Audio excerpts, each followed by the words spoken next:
Corporate megastores are spending millions lobbying DC politicians on one-sided policies that send small businesses tumbling. They want to enact harmful credit card mandates that take resources away from your local credit union and community bank, leaving Main Street businesses with less access to credit, making it harder for your family to pay for everyday goods like gas and groceries. Tell Congress to guard your card and oppose the Durbin-Marshall credit card mandates. Paid for by Electronic Payments Coalition. This is Money Moves on VSiN, the sports betting network. What's up, everybody? Happy Wednesday as we welcome you into Money Moves on VSiN, the sports betting network, SiriusXM Channel 158, YouTube TV, the VSiN Watch app, wherever you may be watching or listening, we appreciate it. He's Jonathan Von Tobel. I'm Stormy Buonantony. We're live in downtown Las Vegas at Circa Resort and Casino. So much to get to, so we might as well jump right in with today's edition of The Rundown. It's time for the top headlines and topics of the day. This is The Rundown.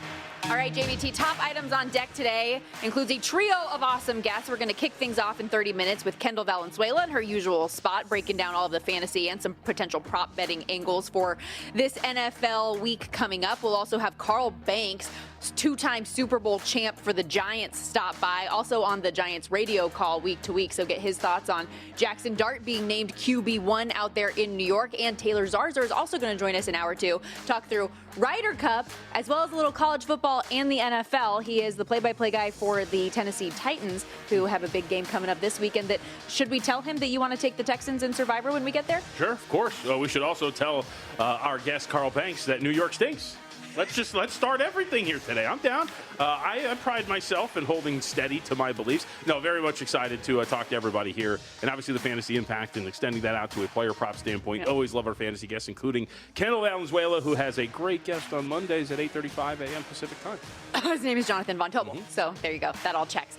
Speaking of the East Coast, listen, we know you East Coasters. You think you're better than us sometimes. Don't give our teams the time of day. Well, on this show, that changes each and every Wednesday. West Coast bias coming at you. We've got some fun college football games on deck out west that we're going to get into a little bit later, including, by the way, for the second week in a row, one that's actually on big noon kickoff. Who'd have thought? Oh, yeah, that's true. Didn't even think about that. I was really disappointed in your list that you initially submitted. I put every single game that had a West Coast team in it, so I don't know what you're talking about. It's not true. I've had to throw some deep cuts in there. This week. You left off New Mexico State, New Mexico. Oh, I did. You left off San Jose State and Stanford. I did not. That was on there, so we had a duplicate. But you did add New Mexico. I didn't have that one in. I forgot both Colorado you and State? Adam Burke were all over it. Colorado State? You don't pay attention to Colorado State as much as I would think. I didn't think that was one you would have your radar on. Got a win total on the under, and they just benched their quarterback this week. Come on. All right. We're actually going to kick things off today, though, starting with a little Major League Baseball. Are the Guardians really going to do this, JVT? Cleveland beats the Tigers yesterday 5-2 as a plus 135 dog. They are now tied for the lead in the AL Central. And we talked about this with Adam Burke on the program. Back on July 8th, this Guardians team was 15.5 games back in the division. As recent as earlier this month, 11 games back. They have surged to win 11 of their last 12. The Tigers, meanwhile, completely collapsed. They have dropped 10 of their last 11. Game 2 of the 3-game set coming up today. It did not get more collapsy than yesterday either. If you look at the way that this went down, the calamitous 6th inning for the Detroit Tigers, they lead 2-0 heading into the bottom of the 6th. And then back-to-back bunts allowed Cleveland to get 2 on. And, I mean, I don't know what our guy, Tarek Skubal, was thinking, where on a third consecutive bunt, he tries to flip the ball between his legs like he's a center. And, of course, it careens over the head of a first baseman. You get a run to come in. How about this? They had scored in that inning 3 runs. None of the batted balls reached the outfield. Cleveland, it was just, you talk about the collapse just squished down into a half inning, and what was it going to look like? It was what Detroit pulled yesterday in the 6th inning. It was incredible. So 5-2 final, like you mentioned. We're tied here in the standings with the tiebreaker in favor of Cleveland, as you said already as well. This is an insane, it's 2 things happening at once. It's an insane comeback in a division. It's an insane collapse in a division, all meeting it ahead here in this final week. But that was cinema. watching what was happening in that 6th inning yesterday for Cleveland. And by the way, speaking of Skubal and all of the things that he did, he also threw a 99-mile-an-hour pitch to the face of David Fry, who I don't know if I haven't seen any real update. Oh, as I say that, apparently broken nose and facial fractures after being hit by the pitch on Tuesday. So that's what their general manager said this morning. So yeah, just brutal. It goes from bad to worse, everything we saw. Yep. Now, I think their hope at this point, because I had asked Adam about this yesterday, is that the Houston Astros can't get their bleep together at this point because they've lost 4 straight now. They're a full game behind Detroit because the real danger was the fact that if Houston had continued to win as well, and if, God forbid, the Tigers continue to lose, a team that at one point I think was up 16 games in their division could miss the playoffs entirely. So that's still in play. They haven't clinched anything as far as the playoff berth is concerned. Did you see the tweet going around from like some Tigers podcaster? No. It was like it was from July, and it was I'm paraphrasing. Oh no, our division lead's down to 16. Like sarcastically back to some Cleveland fans. Yeah, it matters, and this is why, by the way, I enjoy baseball, but I also hate it. It's never over. Like we've been sitting here and watching and kind of keeping our eye on it from a distance, and you think like, all right, pretty much not everything's set in stone, but we kind of know what's going to happen. You never know what's going to happen. Every game matters, and down the stretch here, it has been incredible to watch this dynamic unfold. Yeah, and we mentioned it yesterday. Never in history have we seen a team come back after having been down this much in a division to eventually win a division or a league. So obviously we've never seen a collapse of this magnitude either.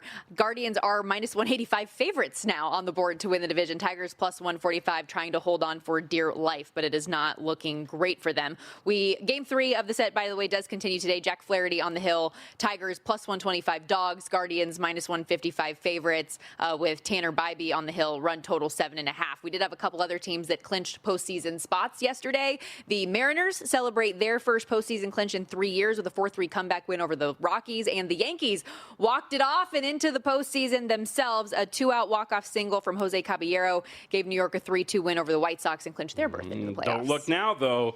There is no little X yet next to the Toronto Blue Jays name in that division. Just one game between the two. Still minus 330 favorites. New York plus 250 in the division. But yeah, New York 13-7 in September, 4th best record in baseball, 1 game back in the division. It ain't over till it's over. Well, and the tough part is for the Blue Jays is they are in this series with Boston, and then of course they have to end with Tampa Bay. So you're ending with 2 division foes.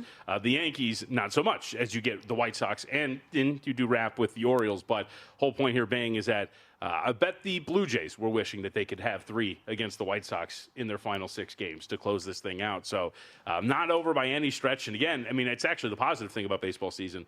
I've got this Yankees AL East ticket from way back when that's still got some life to it. It's probably not going to get there, but it looked like a foolish wager to make because they immediately lost like 4 straight the second I played it. And look at this. Last week, and we got some hope. Nothing worse than hope, as Matt Human says, though. Another wager that looks like it might be foolish now, unfortunately. We got some major news in college football yesterday. Oklahoma quarterback John Mateer, who actually yesterday when we were on the show talking about the Heisman, was the favorite on the odds board around plus 750. He reportedly needs surgery for what's been said as a broken bone in his right throwing hand. The news actually got revealed on Oklahoma football, their Twitter account that posted it initially. He's expected to miss about a month, but is out indefinitely as of now with the injury. He goes from plus 750, the lone favorite on the board, to an 80-1 shot now. Indiana's Fernando Mendoza goes from 12-1 to now your front runner in the market at 7-1. I'll book you at 100-1 on Mateer if you want it. I mean, he's missing a month, so that seems very unlikely unless everybody else is going to collapse. But JVT, beyond the Heisman, though, and I know we'll talk about it from that angle, what does this mean for Oklahoma as a team now without him? Of course. I mean, I think that you could make the argument that they could at least tread water. Their defense is very good. You know, we talked about it with your buddy Ian Fitzsimmons yesterday. That front seven could be among some of the better ones in the country. And if you're able to tread water over the next couple of months, then maybe you're still going to put yourself in a position. The problem with college football is that it's not like the NFL where you can tread water for a month and still make up enough ground. You know, your next couple of games might have some trouble with Kent State coming up on the 4th of October. And then after that, then you get to take on Texas in a neutral site game, of course, in the Red River now rivalry. But you look at that Texas, South Carolina, Ole Miss, it's hard to look at this and go, I mean, what do you say? If they go 2-2, and obviously one of those will be Kent State, Do you have faith that they're going to be able to, coming back from a hand injury, string everything together against Ole Miss, Tennessee, Alabama, Missouri, and LSU to get this done? 5 straight ranked SEC opponents. Yes, because if you go 2-2, you're going to have no margin for error. I mean, I will say, though, when you look at that schedule and the gauntlet that is the back end of it, if there were a time for this to happen, you're glad it's now that you have a bye this week. You have Kent State. Yes, Texas, and that rivalry, it stinks you're going to miss that. But South Carolina, I mean, I don't know what do you get from Michael Hawkins. Yes, he started a couple games, but John Mateer is a different animal. And we talked so much in the lead up to him coming to Oklahoma and having his offensive coordinator with him, what this was going to look like. He's averaging over 350 yards per game, second in all of college football. He accounts for 82% of Oklahoma's total offense. He's their leading rusher as well with everything that he does. So they're going to do their best to tread water here. But I feel terrible for them, what they're going through with this. Plus, when he comes back, you don't even know what he's going to be like. Correct. It's still your throwing hand at the end of the day. Is he a different animal while also being the same beast? Shout out. It's a good commercial. Kobe Bryant, Kanye West. All right, here's the thing. Heisman Trophy. So who's the play now? It's wide open. Now, we hit on this very briefly on the Pod to the Futures with Mitch Moss. Fernando Mendoza is an interesting candidate only because you have a head coach that will willingly run scores out for you to get you those statistics that you need. That is something that really does work in his favor. And I know he is the favorite. He should be favored for a reason because of how good this team looks, but also because of the situations he's in. Do we go anywhere else? I mean, we haven't really gotten your thoughts. Maybe we can do it a little bit later because we're up against it. But you've been very pro Dante Moore in Oregon since before the year started. If you're somebody that is in that camp, I mean, I don't know, man. I think you're taking a piece of Dante Moore plus 850 because he pulls this off on the road. Yeah. Guess what? He's going to be the favorite by the time we get to this point next week. Which I kind of think they could. Yeah. You know, I like the 3.5 with Oregon. I know a lot of smart people that are actually taking a little bit of a sprinkle on the money line play. If they do win that game in Happy Valley and Dante Moore has a good game, this is just going to continue to get cut down. And you see on your screen right there was 25-1 last week, 12-1. Now with the Mateer news, plus 850 sitting there, second shot on the board behind Mendoza. But there are a few other options, so maybe we can carry over a little bit of this conversation to the next segment. We also have, with NBA Media Day yesterday beginning, a little NBA news to get into and how one injury could really be impacting this futures market. We'll get into it all coming up next on Money Moves.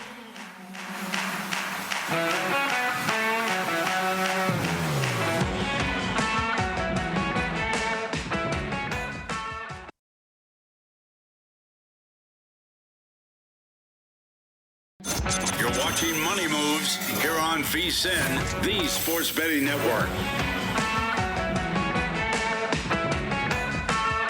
Back here on Money Moves, ProfitX is changing the game, beating traditional sportsbooks on spreads, totals, and money lines. Through weeks 1 to 3, they offer unmatched value with yes/no touchdown markets and even let you request your own odds. Live in 40-plus states now, ProfitX brings more liquidity, sharper player props, and improved line betting each and every week. Don't cost yourself money.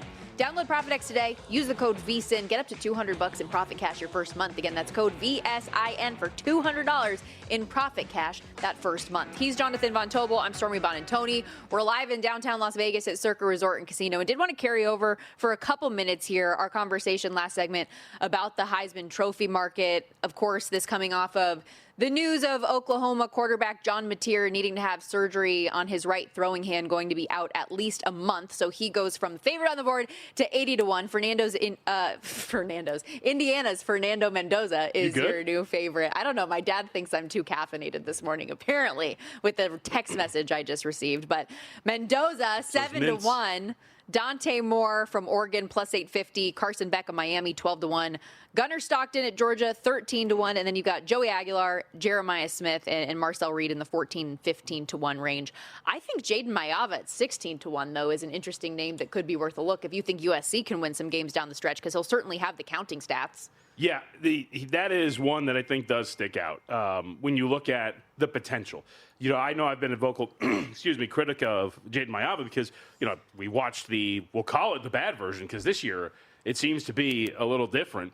And we'll give you credit. I mean, you called it in that, look, he can improve. And I don't think I was against him improving, but you didn't really see this coming. Now, competition has not exactly been stiff to this point. We're talking about Purdue, Michigan State being the power opponents they have faced here so far. I think it was Missouri State and one more that I'm forgetting. So he has been racking up numbers against Georgia Southern. Thank you. So below level competition, but we have to give credit where credit is due. And Lincoln Riley has a history of this. Lincoln Riley has a history of taking guys and making – he's got multiple Heisman winners that he has underneath his tutelage. So I don't think it would be the craziest thing in the world. And if you look at some of the offensive numbers, like I was really diving into them as we're going to talk a little bit about USC, Illinois later today as part of our West Coast bias.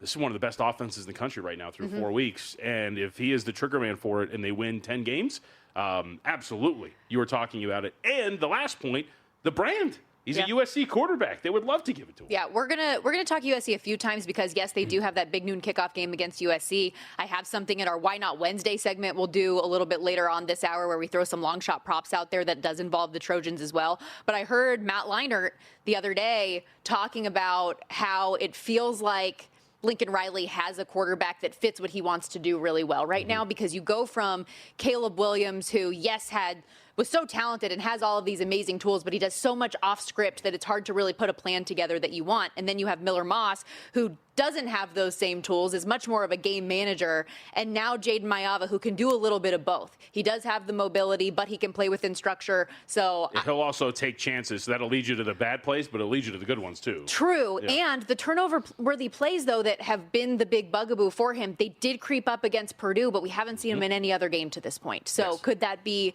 more of his norm? We'll have to wait and see. Any other name on the Heisman odds board, though, that stood out to you? I know I brought up Drew Aller that you shut down yesterday, because let's say Dante Moore and Oregon lose that game in Happy Valley, and Drew Aller and Penn State have been holding back a lot offensively, and he has a breakout day. Could that get cut down significantly? It's not like I shut it down. That was a little rude and made you seem like I thought you were an idiot. I'm very caffeinated. I'm just speaking fast and loud today. So it's another day.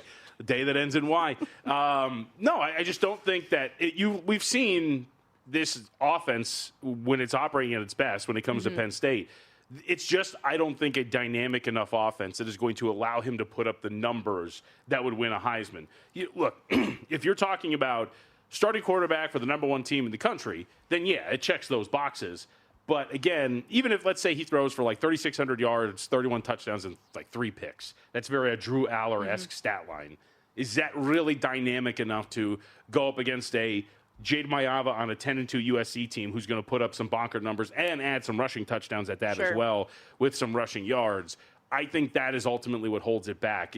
There's like offshore markets of name the finalists for the Heisman once we get down to the end of the year. Maybe that's something worth looking at for Aller. But I just don't know if they're going to be putting him in position to have the dynamic numbers that would give you a Heisman Trophy. Okay, let's shift gears and get into a little NBA, because we did have some notable injury news in the last day or two. Rockets point guard Fred VanVleet tore his ACL, apparently. Averaged over 14 points and 5.5 assists per game on a Houston team that finished second in the West last year. Added Kevin Durant this offseason, trying to be a real title contender. How big a news is this? Well, it's huge. It's the starting point guard for a team that was supposed to be the third best in the Western Conference, and depending on what you think their potential is, it's massive. Because here's the thing that should be pointed out, and we talked about this on the Pod of the Futures with Mitch Moss, and I didn't note this properly. Because of the salary cap and because of the apron and where they're at, they cannot sign anybody else. So you have to go from within and figure it out. Yep, got to figure this thing out. So there's a couple of options that you can work with here. One of them is, hey, Amen Thompson's going to be our starting lead guard, which is a unique thing for a team that is fancying itself a contender in the Western Conference. Hey, let's put this kid in who has not played the position and see if he can grow in that position and actually play there as we move forward. He did play 27% of his minutes last year at the point guard spot, and the on-court numbers for the team as a whole were very good. But having a vast majority of your minutes come at point guard is going to be something completely different when you're truly running that offense. So that's going to be something to look at. He's also, Amen Thompson, the favorite to win Most Improved Player of the Year, which I think is already a accurate number considering what he potentially can be. He's going into his third year, very good defensive player. The growth on the upside is very strong. So we talked about it, but this is what I don't think you should do. So Reed Sheppard is also on there, this roster. Played just over 50 games last year. Could potentially be the starting guard. Mitch Moss on the pod wanted to play him in an interesting way, and this is what we talked about yesterday on Pod of the Futures. Like, I love Reed Shepherd. I am going to be the president of his fan club throughout his entire career. So I had to make a couple of bets on him, small bets, and they wouldn't take. I tried to make bigger bets on both of them, but they wouldn't take it. They were rejected. So these are very small bets, but I did take 60 and 100 to 1 on the sixth man of the year and the most improved. I get what you're saying. They don't, for some reason, they don't give it to a second-year player. But watch him come out this year and average like 19, 6 assists and 2.5 steals and just be a complete force. And they're going to be like, nah, not good enough. Or, you know, a second-year guy, that's not going to fit my criteria, so I can't give it to him. And we're going to be screaming from the mountaintops why we hate this award. But I had to do it because I love this dude. I can't bless it. I can't. I think you're right. Like, I think you're right. I want to be clear about that. He should be, but I've heard it. I keep going back to, folks, go back and look at Tyrese Maxey and Darius Garland's second years, I believe, and what's his name? Desmond Bane. Yes, thank you.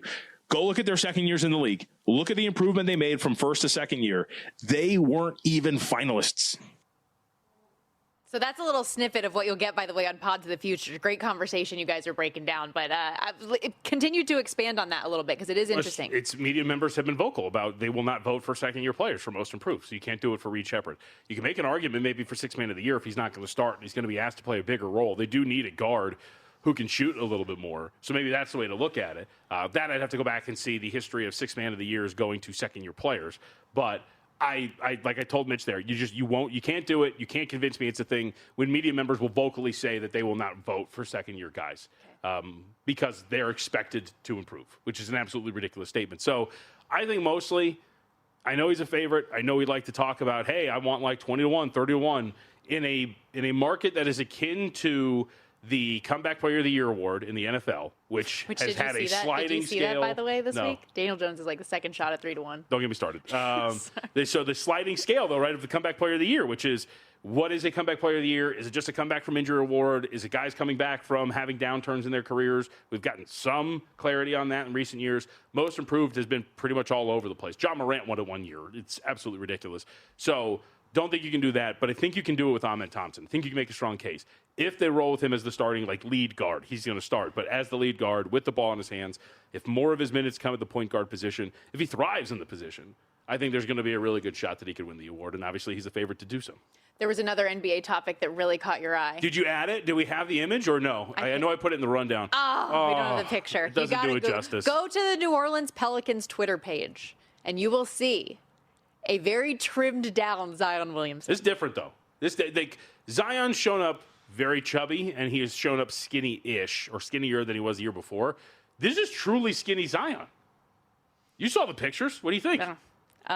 For somebody who has been getting criticized for this year after year after year, this is a different-looking dude. He looks like he's lost maybe almost 40 pounds. I'm very curious to see what this looks like and how it'll translate to the court. Because if he's that well-conditioned, that's been the thing, right?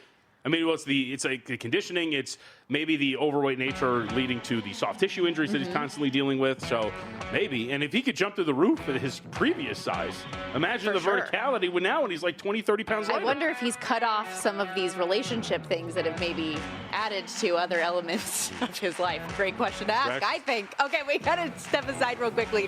When we come back to the NFL, excited to talk with Kendall Valenzuela of Fantasy Life next.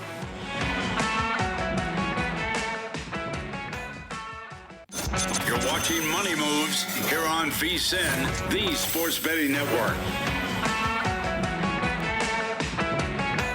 The NFL season is rolling, and with that, every snap brings new opportunities. Make sure you get an edge with VSiN Pro. Right now, you can save 40% on our football season special with the Money Moves promo code MONEY. You get VSiN Pro access to everything we do across each and every sport from now through February in the Super Bowl. That means daily best bets, plus a leaderboard of our top experts, real-time DraftKings and Circa betting splits updated every 5 minutes, proven betting systems and pro tools over at VSiN.com, plus 24/7 video, replays, and live breakdowns on the VSiN Watch app. Don't wait. Lock in 40% off today with the promo code MONEY at vsin.com/subscribe.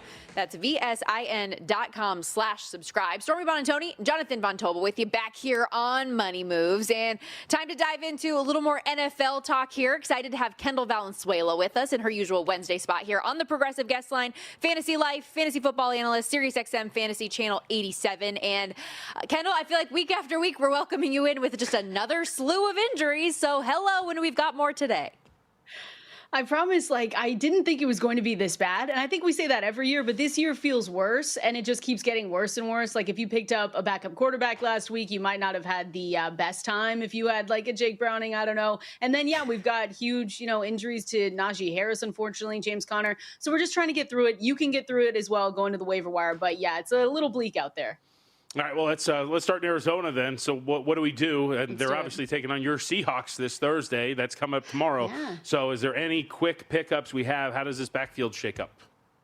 Yeah, it's Trey Benson, and I am sorry to a lot of people probably watching right now. He was 50% rostered at the time when I wrote my article a couple days ago, and he has probably been picked up everywhere. If he hasn't been yet, or if your waivers haven't run, he's the guy that you want to go and get, because Trey Benson could be someone where you just spend all your fab this week. It's one of those guys we are not usually going to get someone off the waiver wire that's going to have a role like he will. He's going to get the volume. He's going to get most of the carries. I think if you don't get him, I still like putting a little bit of money on Amari DiMercato. He will be the backup, and we've seen him before last season when James Conner went down for one game. He did have a critical error in Sunday's game, so that was not the best look for Amari DiMercato. But if you can't get Trey Benson, I would get him, but it's not going to be the same. Benson, to me, is an RB5, mid-range RB2 moving forward. And so I look at him and say, if you've got money left, just spend it all on him, because he's probably going to be worth it. As somebody with a James Conner on my fantasy team, I was not thrilled this weekend. But it's okay. We had some depth in the room. We still won the game. We'll get through. There we go. On the other side of this, you've been very pro Torrey Horton. How about the performance from him this past week?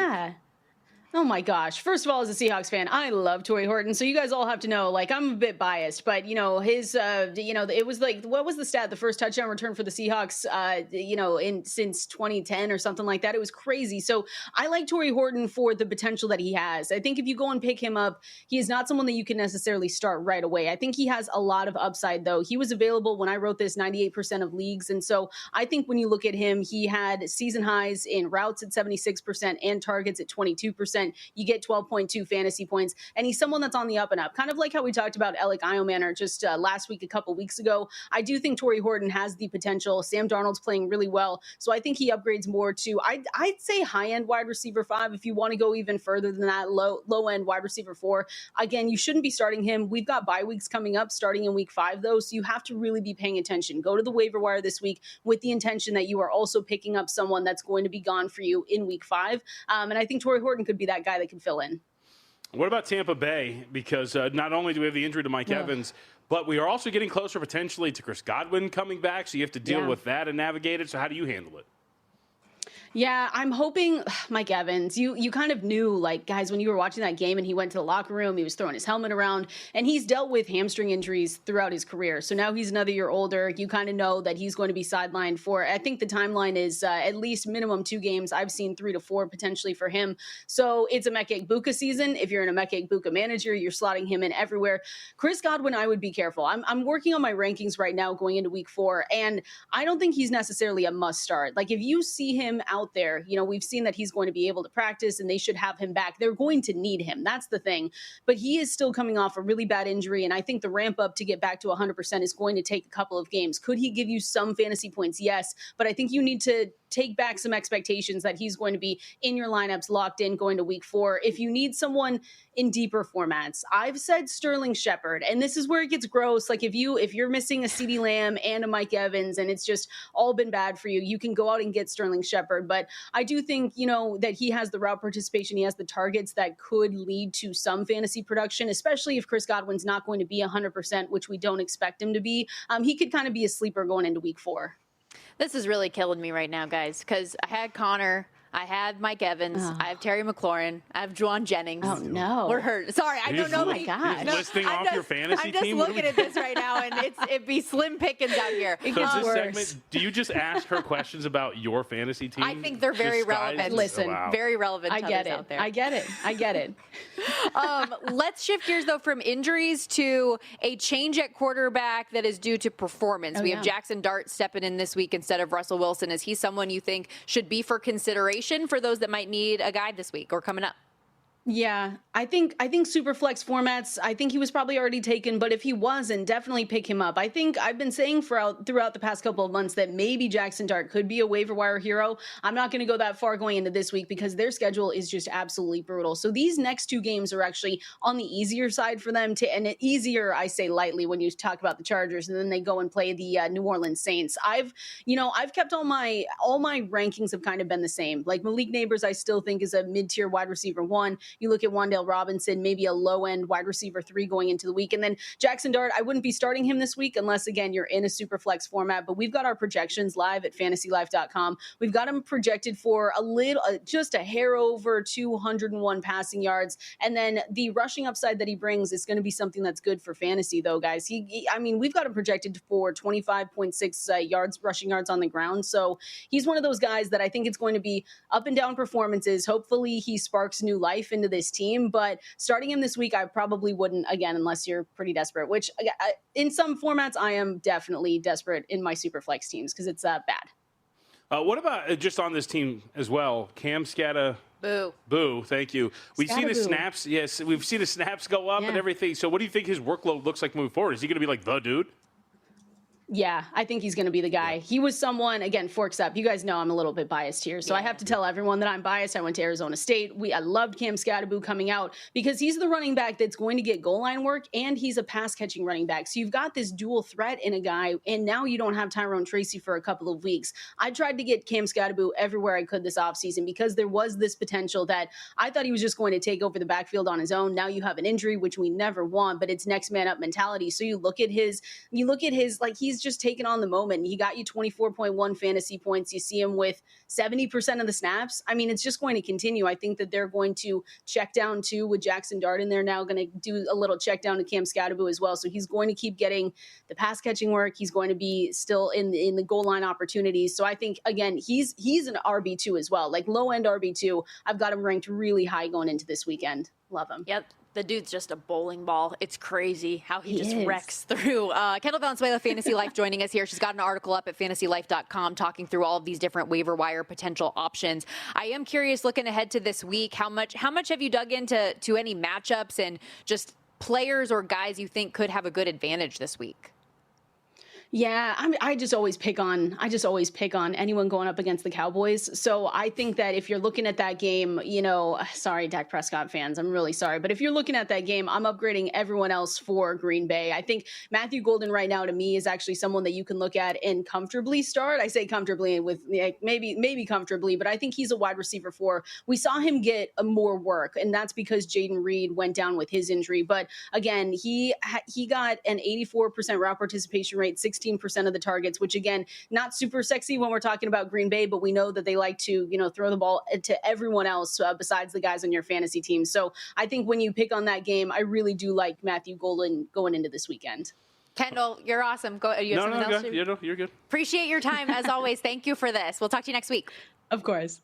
Bye.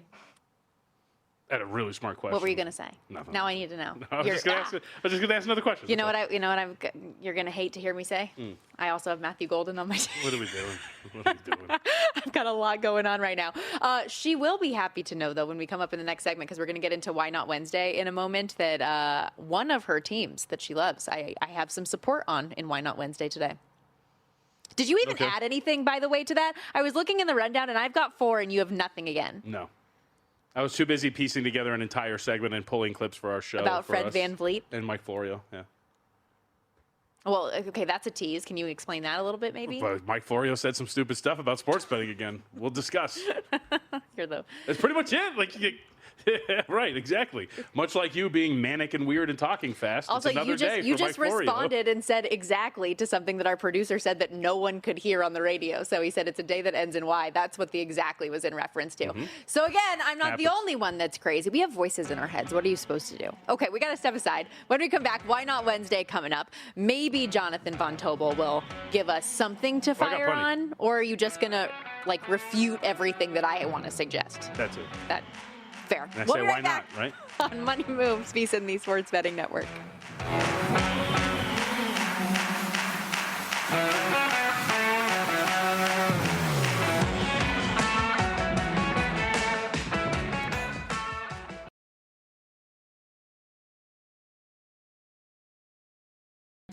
You're watching Money Moves here on VSiN, the Sports Betting Network.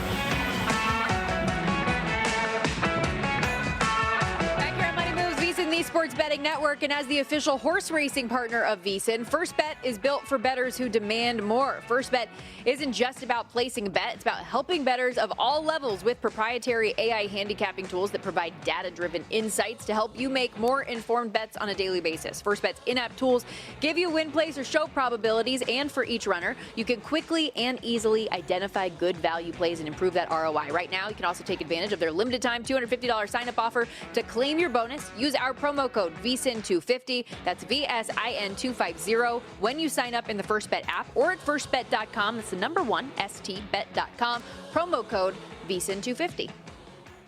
Question, maybe a stupid one, but I'm just spitballing here. Can it make you say why not? That wasn't a stupid question. It's time for Why Not Wednesday. I mean, why not? You know when they say it's so crazy it just might work?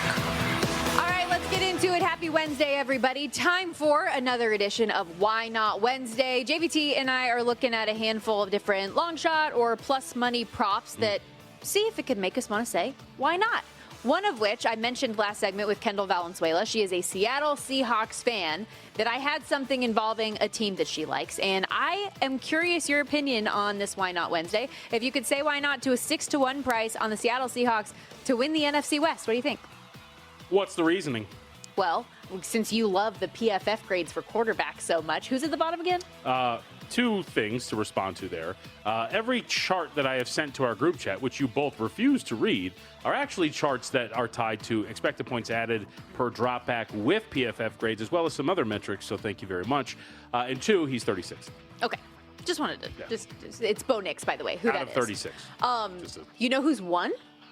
I'm going to say Daniel Jones or Sam Darnold. Sammy D, baby. Okay.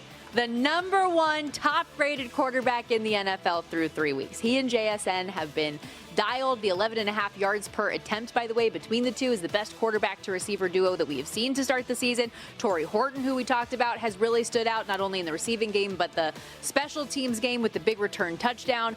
Hit and miss in the run game, but we know Kenneth Walker is super capable. And in a division where the 49ers have all of these injuries, and yes, they have an easy schedule, but can be a little bit suspect. I'm not a believer in the Arizona Cardinals. If this does end up shaking out to be a 2 or 3 horse race, I think Seattle, why couldn't they pull ahead in that thing with everything they have? The defense giving up the second fewest points allowed in the league right now, only behind the Packers. Yes, I know you have to take opponent into that, and through a 3-game sample size, it's a little bit skewed, but they've played very well. Yeah, they've played the three of the worst offenses in the NFL. I said it's skewed. But same thing with the Ravens. There was a but coming. I was going to say same thing with the Ravens, like we talked about yesterday or Monday, how they're dead last. But you deserve credit for doing what you did, because there are teams who have taken on bad offenses and given up points. So, yeah, all right. Sorry. Calm yourself. Calm yourself. Can you say why not? Why not? I had to think about that. Okay, yes, why not? You like it. Look, every point you've made is valid. Obviously, with San Francisco, I mean, they seem to be on a razor's edge. They continue to win some of these games, but we'll see if they can continue to play at that clip. I think the only thing that works against you is just, I think this Rams seems legitimately good, but they just blew a big game against Philadelphia. So I would say that from the perspective of the odds to win the division and where they're being rated in comparison with their peers in said division, there is value by that measure for Seattle. All right, what's first on your list? Let's see. I got something here for you. Can you say why not to USC to make the college football Stop playoff? it. Let's do this. Is mine. This is my list. Go ahead. You are the worst. Okay. Can you say why not to USC to make the college football playoff? And so I kind of wanted to come with this from the framework of what we were talking about a little bit earlier with the Heisman. Like, what do you think for USC right now is the better bet? To take Jaden Mayava, because you said if he wins the Heisman, they need to win at least 10 games. I don't want to bet plus 130 on over 9.5 wins when you could get to make the playoff, because if they go 10-2, I'm pretty sure that they're going to make the CFP in the Big Ten, given that the schedule that they have. Plus 230 is that number versus Mayava, who is in this position around 16-1 to be a Heisman candidate, because I think, again, if that's kind of the threshold and you think these other things could happen, what's the better way to approach it? I would push back on if they go 10-2, they make the playoff. If they go 10-2, their most likely losses on paper right now would be Michigan and Oregon. That would mean that your best wins You have to win one of those two games, That's though. what I'm saying, right? Yeah. So, but if we're going with the theory of probability and what we're looking at with those games, like more than likely, if you're 10-2, your best wins are going to be Illinois, Notre Dame, and Iowa. Like, is that a playoff resume? Maybe that is enough to grab one of those at-large bids, if you will, if you're not going to win the Big Ten. So I think I'd rather have Jaden Mayava to win the Heisman, just because there is that margin of error that if they are 10-2, he could still, and I should be serious as I kind of talk this out with you. A 10-2 USC team, I'm sure the committee will just be salivating at the opportunity to put them in. I'm thinking resume-wise, right? But resume-wise, it is hard to really look at that and say, yeah, cool, Illinois. Which, by the way, so if you that just got smoked by Indiana. And in theory, if you beat them here, have lost 2 straight and probably not them look great in the process of doing it. So it becomes a weaker victory by you claiming said victory.